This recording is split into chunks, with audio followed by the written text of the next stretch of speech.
আমাদের আজকের গল্পের শুরুটা হয় চেইয়ং নামের এক দুর্ধর্ষ মেয়েকে দেখিয়ে। চেইয়ং সাধারণ কোনো মেয়ে নয়। চেইয়ং কারো উপর সামান্যতম অন্যায় সহ্য করতে পারে না। চোখের সামনে কাউকে তঙ্গ করতে দেখলে সে কখনো চুপ করে বসে থাকে না, বরং তার পাশে ঢাল হয়ে দাঁড়ায়। একদিন স্কুলের করিডোর দিয়ে হেঁটে যাওয়ার সময় সে লক্ষ্য করে কিছু বখাটে ছেলে মেয়ে মিলে একটি নিরীহ ছেলের ওপর হাসাহাসি করছে আর তাকে চরমভাবে অপমান করে চলেছে। কিন্তু এখানেই গল্পের একটা বড় টুইস্ট আছে। কিছুদিন আগেই এই চেইয়ংকে তার আগের স্কুল থেকে চিরতরে সাসপেন্ড করে দেওয়া হয়েছিল এই মারামারির কারণে। আগের স্কুল থেকে বের হয়ে যাওয়ার পর তার বাবা ডংপো তাকে নিয়ে আসেন একটি নতুন স্কুলে ভর্তি করানোর জন্য। নতুন স্কুলের শিক্ষকরা যখন জানতে পারেন যে এই মেয়েটি আগের স্কুলে মারামারির কারণে বের হয়ে এসেছে, তখন তারা বেশ চিন্তায় পড়ে যান। ভর্তির কাজ শেষে চেইয়ং যখন তার বাবার জন্য ওয়াশরুমের বাইরে অপেক্ষা করছিল, তখন হঠাৎ তার কানে কিছু চিৎকার চেঁচামেচির শব্দ আসে। সে উকি দিয়ে দেখে কিছু ছেলে মিলে জং নামের এক নিরীহ ছাত্রকে ঘিরে ধরেছে আর তাকে চরমভাবে র্যাগিং করছে। ওই বখাটে ছেলেগুলো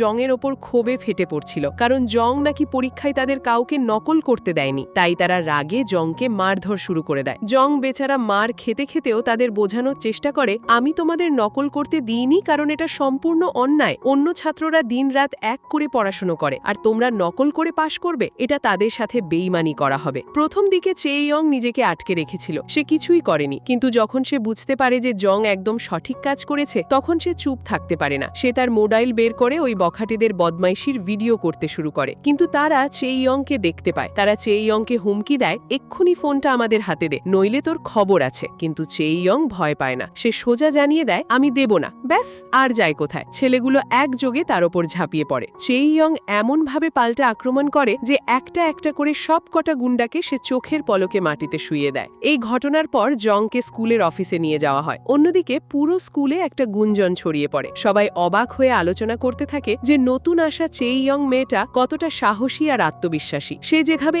একা হাতে ওই গ্যাংয়ের সবাইকে পিটিয়েছে তা সত্যিই অবিশ্বাস্য ছিল। পরদিন ক্লাসে আবার সেই একই বখাটেদের সাথে চেইয়ং এর দেখা হয়। ক্লাসের সবাই যখন নতুন নতুন মুখের সাথে পরিচিত হচ্ছিল, তখন ওই বখাটেরা চেইয়ংকে দেখা মাত্রই ভয়ে সিটিয়ে যায়। আর দূর থেকে জং এই দৃশ্য দেখে মুচকি মুচকি হাসতে থাকে, কারণ সে বুঝতে পেরেছিল যে স্কুলে সে একজন সত্যিকারের হিরো পেয়ে গেছে। ক্লাস শেষ হওয়ার পর জং দৌড়ে চেইয়ং এর কাছে যায় এবং তাকে ধন্যবাদ জানায়। চেইয়ং শোলো হালকা একটু হাসে আর খুব ঠান্ডা গলায় বলে, ঠিক আছে, কিন্তু এখন আমার দেরি হয়ে যাচ্ছে। আর শুনো, এরপর থেকে আমার থেকে একটু দূরত্ব বজায় রেখো। ওই দিন রাতেই জং তার মায়ের সাথে একটা রেস্টুরেন্টে বসে রাতের খাবার খাচ্ছিল। হঠাৎ সেখানে দুজন মদ্যপাল লোক এসে হাজির হয়। জং এর মা যখন তাদের কাছে খাবারের বিল চাইতে যান, তখন ওই মাতাল লোকগুলো রেগে গিয়ে তাকে বাজেভাবে ধাক্কা দিয়ে ফেলে দেয়। নিজের মায়ের এই অপমান দেখে জং রাগে তাদের সাথে লড়াই করার চেষ্টা করে, কিন্তু জং শারীরিকভাবে ওই লোকগুলোর তুলনায় অনেক দুর্বল ছিল। তাই লোকগুলো তাকে উল্টে চরমভাবে পিটিয়ে সেখান থেকে চলে যায়। পরদিন চেইয়ং ক্লাসের দিকে যাচ্ছিল। হঠাৎ স্কুলের গুন্ডাদের লিডার তার পথ আটকে দাঁড়ায়। সে চেইয়ংকে ধমক দিয়ে বলে, তোর ফোনটা আমার হাতে দে। কিন্তু চেইয়ং উত্তর দেয়, কারো ফোন এভাবে চাওয়াটা তার প্রাইভেসি নষ্ট করার সমান। মেয়েটা এই অপমান সহ্য না করে রেগে গিয়ে পেছন থেকে চেইয়ং এর ওপর হামলা করে বসে। কিন্তু সে সামনে এগোতেই চেইয়ং ঘুরে দাঁড়াতেই মেয়েটা সোজা মাটিতে আছড়ে পড়ে। এই দৃশ্য দেখে গ্যাংয়ের বাকি সদস্যরা ভয়ে সেখান থেকে পালিয়ে যায়। ক্লাসে ফেরার পথে স্কুলের সবার নজর তখন শুধুমাত্র চেইয়ং এর দিকে। জংও এবার তার এই অসীম সাহস আর শক্তি দেখে গভীরভাবে প্রভাবিত হয়। কিছুক্ষণ পর জং সোজা চেইয়ং এর কাছে গিয়ে বলে, আমাকে মারামারি শিখতে হবে। আমি অন্তত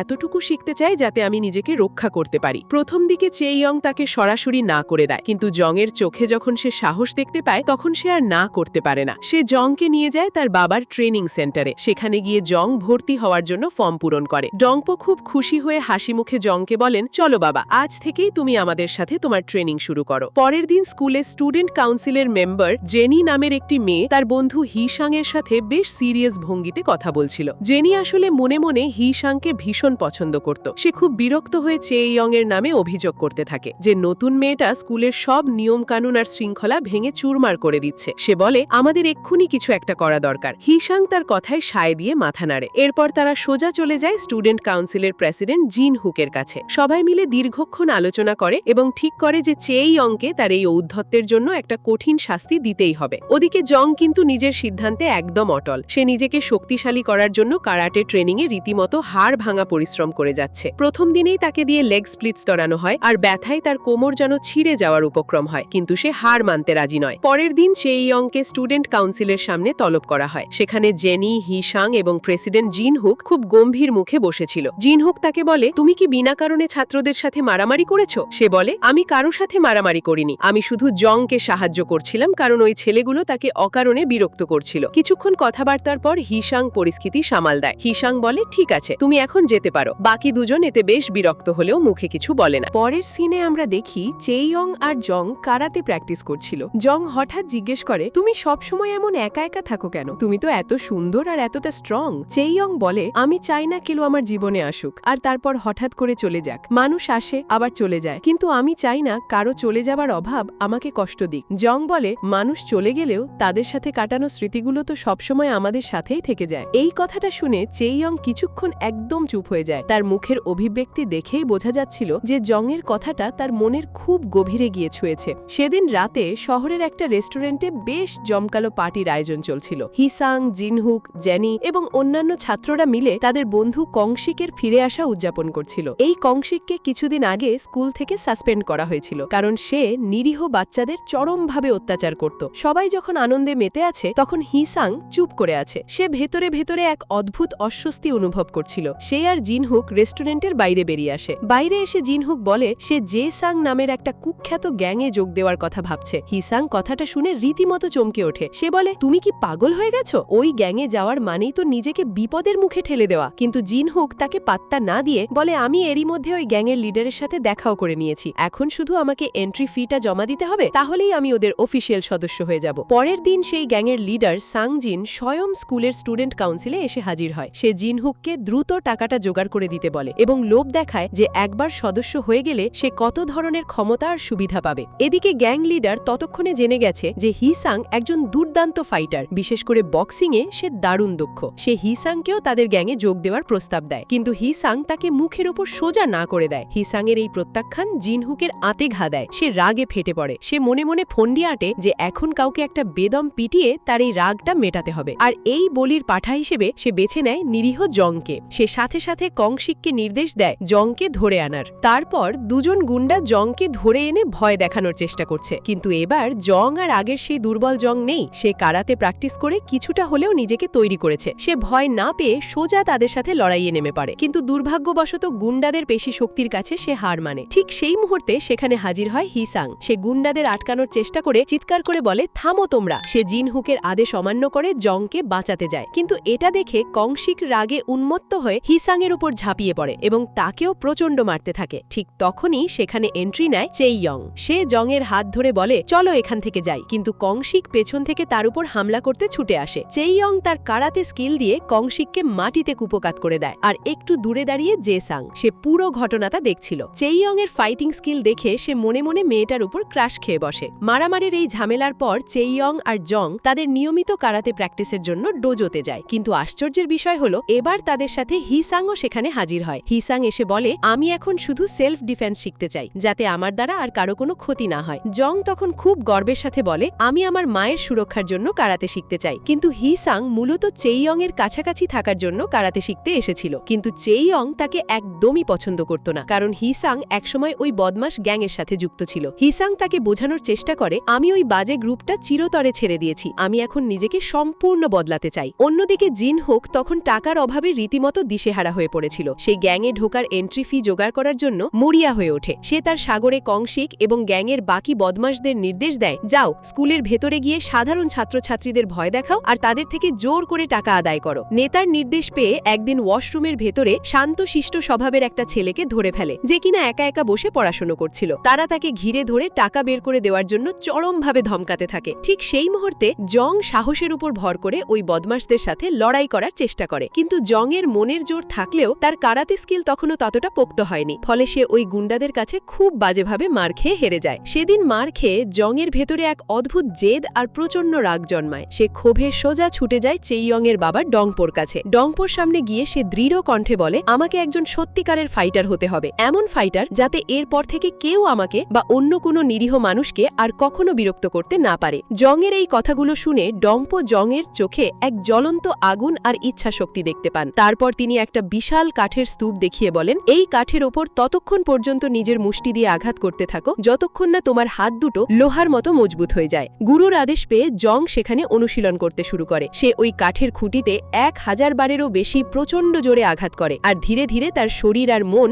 দুটোই যেন কঠিন ইস্পাতের মতো মজবুত হতে শুরু করে। কিছুক্ষণ পর সেখানে চেইয়ং আর হিসাংও হাজির হয়ে যায়। তারাও জংয়ের সাথে এই কঠোর ট্রেনিংয়ে যোগ দেয়। এরপর থেকে তারা তিনজন মিলে দিন রাত হাড় ভাঙা খাটুনি আর চরম কঠিন ট্রেনিং করতে শুরু করে। আর সময়ের সাথে সাথে তাদের তিনজনের মধ্যে এক গভীর বন্ধুত্বের সম্পর্ক গড়ে ওঠে। এমনকি এই একঘেয়ে ট্রেনিংয়ের ফাঁকেই হিসাংয়ের মনের গহীন কোণে চেইয়ংয়ের জন্য এক নরম অনুভূতি জন্ম নিতে শুরু করে। পরের দিন হিসাং ডংপোর কাছে গিয়ে নতুন কিছু অনুশীলনের কৌশল সম্পর্কে জানতে চায়। ডংপো বেশ কিছু আলাদা আলাদা পদ্ধতির কথা বুঝিয়ে বলেন। ডংপো সেখান থেকে চলে যেতেই হিসাং তার বাকি দুই বন্ধুকে 3টে সিনেমার টিকিট বের করে দেখায় আর সবাইকে একসাথে ফিল্ম দেখতে যাওয়ার প্ল্যান করে। প্রথম দিকে চেইয়ং এসব আড্ডা ঘোরাঘুরি পছন্দ না করা বলে সরাসরি না করে দেয়, কিন্তু জং যখন খুব মিষ্টি করে হেসে তাকে বোঝায়, চলো না, সারাদিন শুধু লড়াই করলে তো হবে না, একটু আরাম করাও তো দরকার, তখন চেইয়ং আর না করতে পারে না, সে রাজি হয়ে যায়। সিনেমা দেখা শেষ হলে জং সবাইকে নিয়ে সোজা তার মায়ের রেস্টুরেন্টে চলে যায়। জংয়ের মা ভীষণ আনন্দিত হন। তিনি খুশি হন যে তার ছেলেটা আর একা নেই। তিনি মন থেকে চেইয়ংকে অনেক অনেক ধন্যবাদ জানান।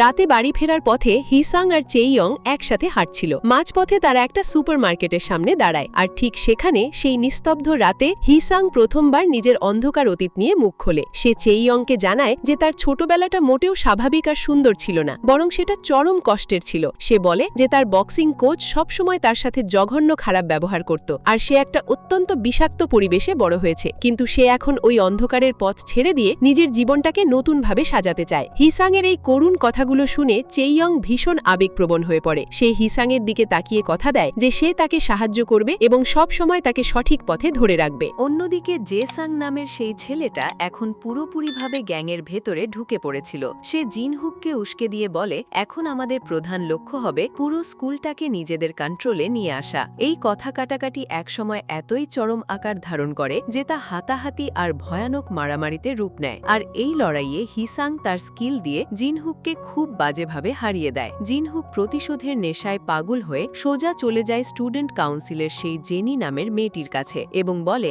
যে কোনো মূল্যে চেইয়ংকে বিষ খাইয়ে শেষ করে দিতে হবে। আর এই কাজের বদলে জিনহুক তাকে বিশাল অঙ্কের ইনাম এবং সারা জীবন তার পাশে থাকার প্রতিশ্রুতি দেয়। এর কিছুক্ষণ পরেই হিসাংয়ের ফোন থেকে চেইয়ংয়ের কাছে একটা মেসেজ আসে, যেখানে তাকে স্টুডেন্ট কাউন্সিলে দেখা করার কথা বলা হয়। চেইয়ং কিছুই না বুঝে সেখানে পৌঁছালে সবার সামনে জেনি হঠাৎ করে চেইয়ংয়ের কাছে ক্ষমা চাইতে শুরু করে, কিন্তু চেইয়ং তখনও টের পায়নি যে তার জন্য কি ভয়ঙ্কর ফাঁদ পাতা হয়েছে। জেনি যখন কথা বলছিল ঠিক তখনই চেইয়ংয়ের সামনে একটা পানীয় রাখা হয়, আর সেই পানীয়টিতে মেশানো ছিল ভয়ঙ্কর বিষ। তারপর জেনি চেইয়ংকে হঠাৎ একটা ব্যক্তিগত প্রশ্ন করে বসে, আচ্ছা চেইয়ং, তোমার আর হিসাংয়ের মধ্যে কি প্রেমের কোনো সম্পর্ক আছে? চেইয়ং উত্তর দেয়, না, আমার ওর প্রতি বিন্দুমাত্র কোনো আগ্রহ নেই। ও শুধুমাত্র আমার বাবার কারাটে ডোজোর একজন সাধারণ ছাত্র, এর বাইরে আর কিছুই নয়। এই কথাগুলো শোনা মাত্রই জেনিয়ের চেহারায় চরম অনুশোচনার ছায়া নেমে আসে। সে বুঝতে পারে যে সে কতটা জঘন্য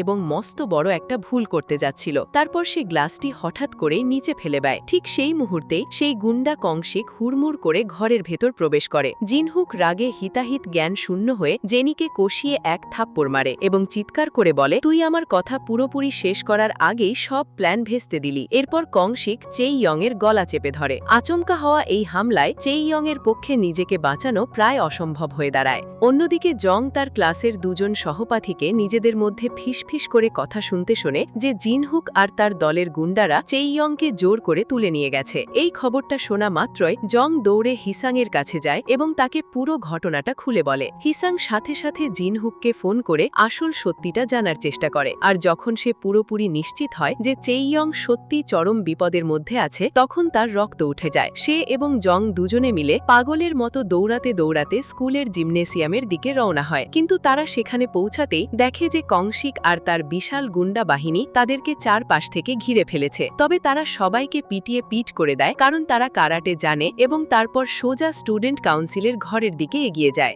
ঘরের দরজা ভেঙেই দেখে চেইয়ংকে একটা চেয়ারের সাথে বেঁধে রাখা হয়েছে। জিনহুক তাদের দেখে হুমকি দেয়, তোরা যদি আর এক পাও সামনে এগিয়েছিস তাহলে আমি চেইয়ংকে এখানেই শেষ করে দেব। সে হিসাংকে লাথি মারতে শুরু করে। এই পরিস্থিতি দেখে হিসাং রাগ কন্ট্রোল কন্ট্রোল করতে না পেরে জিনহুককে এক জোরদার গুশি মারে। এবার জংও আর পিছিয়ে থাকে না, সেও লড়াইয়ে ঝাঁপিয়ে পড়ে, কিন্তু জিনহুকের মারামারির অভিজ্ঞতা অনেক বেশি থাকায় সে জংকে খুব বাজেভাবে আহত করে দেয়। ঠিক এই সুযোগেই হিসাং দ্রুত গিয়ে চেইয়ংকে বাঁধনমুক্ত করে। বাঁধনমুক্ত হতেই সে তার নিখুঁত কারাটে মুভস নিয়ে জিনহুকের ওপর একেবারে আছড়ে পড়ে। তার প্রতিটি আঘাতে এতদিন ধরে চেপে রাখা রাগ, যন্ত্রণা এবং ন্যায়ের প্রতি তীব্র আকাঙ্ক্ষা যেন ঠিকরে বেরোচ্ছিল। অবশেষে চেইয়ং তার অসীম শক্তিতে জিনহুককে একেবারে ধুলোয় মিশিয়ে দেয়। আর ঠিক এখানেই এই অসাধারণ গল্পটির পরিসমাপ্তি ঘটে। আজকের এই মুভি এক্সপ্লেনেশনটি যদি আপনাদের ভালো লেগে থাকে তাহলে অবশ্যই ভিডিওটিতে একটি লাইক দেবেন, আমাদের চ্যানেলটি সাবস্ক্রাইব করে পাশে থাকবেন এবং কমেন্ট করে জানাবেন